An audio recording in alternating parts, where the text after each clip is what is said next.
Assalamualaikum warahmatullahi wabarakatuh. Selamat siang. Saya Dini Anggraini dari kelompok 7 yang beranggotakan 3 orang. Yang pertama itu Gali Ramadan, yang kedua saya sendiri, dan yang ketiga Arif Pudin. Berhubung kita masih kuliah online, jadi wawancaranya secara terpisah. Di sini saya akan mewawancarai Kak Fitria Wahyuni yang juga dari salah satu mahasiswa Unja juga dari Prodi Ilmu Pemerintahan Fakultas Hukum. Untuk mempersingkat waktu, akan kita mulai wawancaranya untuk beberapa menit ke depan. Check it out. Menurut pandangan saya, budaya populer itu adalah serangkaian piranti hiburan yang diperdagangkan dengan tujuan materi dan juga mencari keuntungan. Selain itu, dampak dari budaya populer itu juga terdampak atau berdampak pada kehidupan politik. Salah satunya yaitu budaya politik di kehidupan sehari-hari dalam kehidupan masyarakat bernegara. Contoh dari budaya populer itu sendiri seperti masyarakat yang sering shopping, demam K-pop, suka film-film luar seperti film Korea, gaya hidupnya juga, fashion, itu lebih ke barat-baratan, pola makan juga. Mereka lebih cenderung lebih suka ala-ala luar negeri. Ya, seperti itu. Mungkin kemajuan zaman ya. Mereka lebih suka gaya hidup mencontoh negara asing atau negara luar akibat dari budaya populer itu. Ya, seperti yang saya serap dari penjelasan kakak tadi kan ada budaya luar ya, mencontoh budaya luar. Iya. Nah, dari situ kak saya itu masih bingung, budaya populer itu kan mencontoh budaya luar ya. Nah, menurut kakak itu budaya luar itu yang berdampak positif atau negatif kak? Kalau dilihat dari sisi negatif dan positifnya itu jelas ada. Seperti contohnya saja, dampak negatifnya ya kita lebih cenderung ke negara asing, meninggalkan budaya kita sendiri. Berbudaya tradisional itu kita lebih passion kita tidak seperti halnya negara kita. Makanan juga kita sering makanan khas luar negeri gitu kan. Cenderung menjadi masyarakat yang meniru dan menjadi masyarakat yang yang mudah sekali terdampak oleh budaya populer itu sendiri. Tapi walaupun ada sisi negatifnya, jelas ada sisi positifnya. Ya, dapat dilihat sisi positifnya itu seperti kemajuan teknologi. Kita bisa meniru itu. Gaya hidup yang tidak lagi primitif, kita cenderung mengikuti hal-hal yang positif, mengikuti gaya yang modernisasi. Tapi di samping itu, walaupun kita mengikuti, tapi kita tidak akan meninggalkan budaya asli kita sendiri yang lama-kelamaan akan luntur akibat budaya populer itu sendiri. Ya, kalau menurut saya ya seperti itu sih pandangan saya terhadap budaya populer itu sendiri. Ya, kak, cukup itu. Mungkin menurut saya sudah jelas atas pendapatnya. Baiklah, mungkin cukup itu wawancara kita pada hari ini. Untuk narasumber saya, Kak Fitria Wahyuni, terima kasih telah meluangkan waktunya. saya mohon maaf apabila terjadi kesalahan dalam ucapan ataupun tingkah laku. Saya akhiri. Wassalamualaikum warahmatullahi wabarakatuh.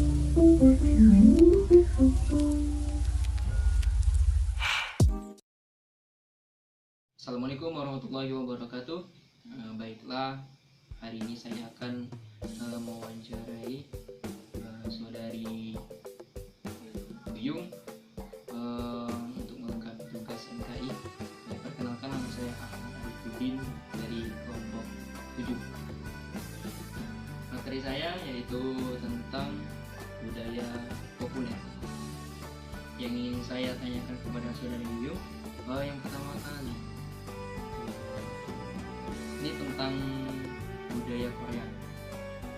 Sejak kapan sih saudari Yuyung suka dengan budaya Korea?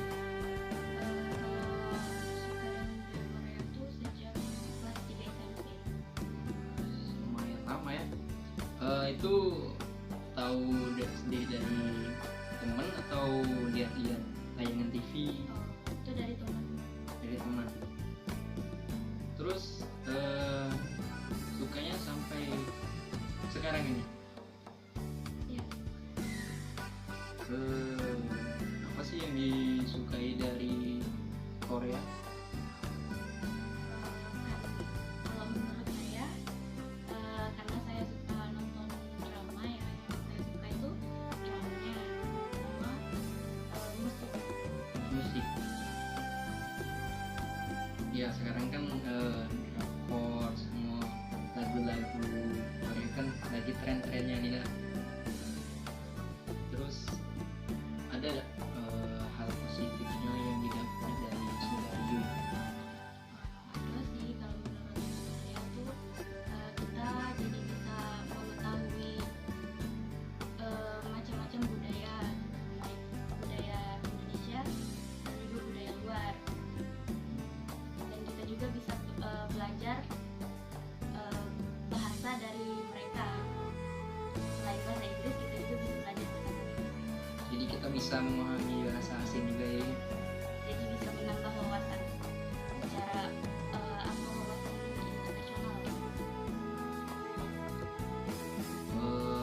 Dari Yuyung sendiri, menurut Yuyung berapa banyak sih orang yang terobsesi tentang budaya Korea, yang suka dengan tentang Korea gitu?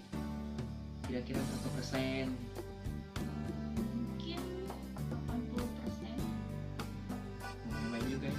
Soalnya tidak semua orang Indonesia itu suka Korea. Oh iya betul. Banyak juga yang tidak suka, orang tuh bukan apa,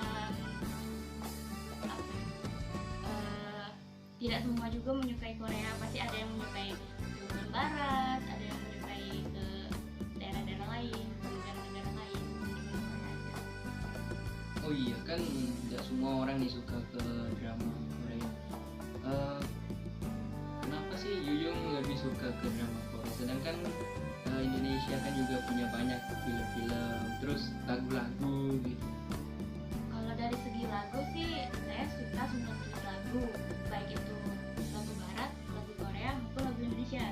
Tapi kalau dari segi film atau drama, kenapa saya lebih memilih drama Korea? Yang pertama menurut saya jumlah episode di drama Korea tuh tidak terlalu panjang seperti drama Indonesia. Dan itu kayak satu drama itu paling banyak itu 20 sampai 32 episode.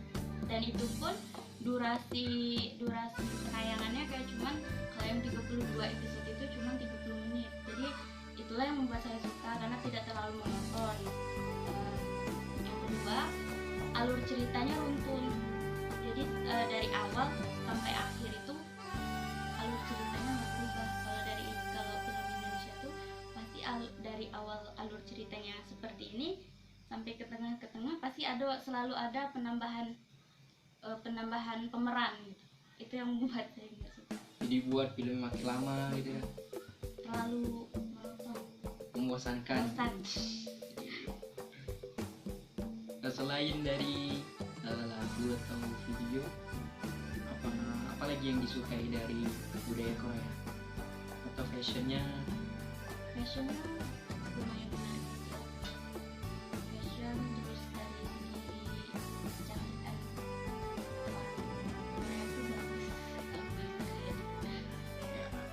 Nah, kita kan beda-beda ya. Tiap orang tuh pasti berbeda, apa yang dia suka, apa yang dia mau tuh pasti berbeda. Kalau itu sering nggak misalkan tuh Yuyung kan ada nih kalau buat snap gitu, terus di komen sama temennya gimana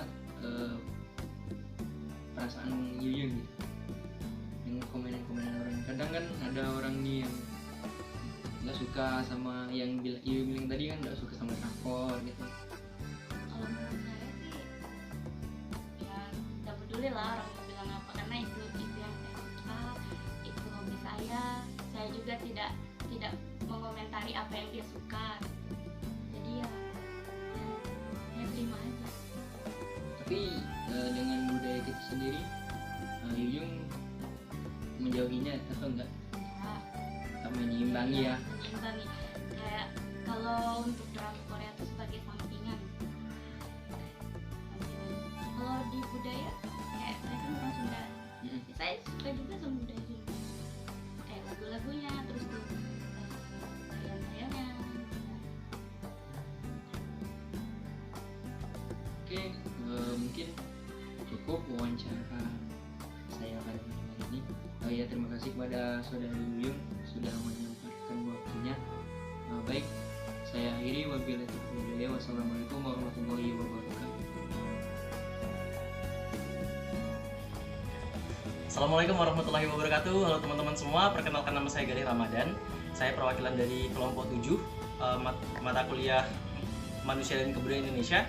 Di sini saya telah bersama Bu Hesti, narasumber kita pada hari ini. Kita akan menanyakan beliau beberapa hal berkaitan dengan budaya populer. Jadi Bu Hesti, Ya. kita masuk ke pertanyaan pertama nih. Menurut Bu Hesti nih, apa itu budaya populer? Budaya populer itu sama aja kayak budaya modern. Cuman yang sekarang kalau bahasanya udah populer berarti itu mengarah ke pop. Yang dikenal sekarang seperti kalau bagi tari ya, ataukah ini mau dibulatkan atau tari aja kita kerucutkan? Kita tanggepin ke tari aja, soalnya kan Mbak memang seniwati yang berkecimpung di dunia tari. Kalau budaya populer itu mengarah ke pop. Nah, dalam tari itu lebih kayak ke dance. Tapi kalau untuk kreasi itu masuk ke kontem. Gitu. Oke. Karena kenapa dibilang budaya populer pop? Karena dia tidak pakem yang sudah seperti biasa budaya tradisional. Dia lebih ke budaya yang lebih berkembang, kreativitas yang dikembangkan dengan cerita yang tidak bisa dipakemkan karena dia akan berubah-ubah sesuai dengan selera masyarakat masa kini. Oh gitu. Jadi untuk tari tradisional itu bisa dijadikan tari populer dengan dimasukkan sesuatu yang baru ya Mbak ya? Oh nggak bisa. Kalau tradisional dia itu sudah pakem. Pakemnya itu maksudnya itu orang-orang yang ataupun kegerakan-gerakan yang sudah tidak bisa dirubah. Dia akan tetap sama dengan koridor properti yang sama, nggak bisa untuk dirubah. Kalau yang budaya populer tadi, nah itu kan masuk ke tari modern dan tari kontem yang diciptakan melalui orang itu sendiri, kreativitas mereka sendiri itu memang bagus. Cuman memang ada positif dan negatifnya. Nah kalau gitu nih, kita barusan nih Mbak Bu Hesti bicara soal negatif dan positif, pasti ada dong ya. Nah sekarang menurut Bu Hesti sendiri nih, apa sih dampak positif dan negatifnya budaya populer itu? Oke, dampak positifnya satu, kreativitas semakin banyak, baik itu dari dance, mau itu kontem, maupun itu hal-hal tarian yang lain. Karena dia apa yang dia pikirkan, dia akan tuangkan, dia akan tampilkan atau dia bikin pagelaran, tapi dia tidak bisa, maksudnya dia tidak memiliki buku atau pakeman sendiri untuk tari tersebut. Beda dengan tari tradisional. Itu positifnya, kreativitasnya makin dong banyak. Iya, pasti. Apalagi, oh aku pengennya gini, oh ceritanya gini, kita kembangin deh gerakannya seperti ini.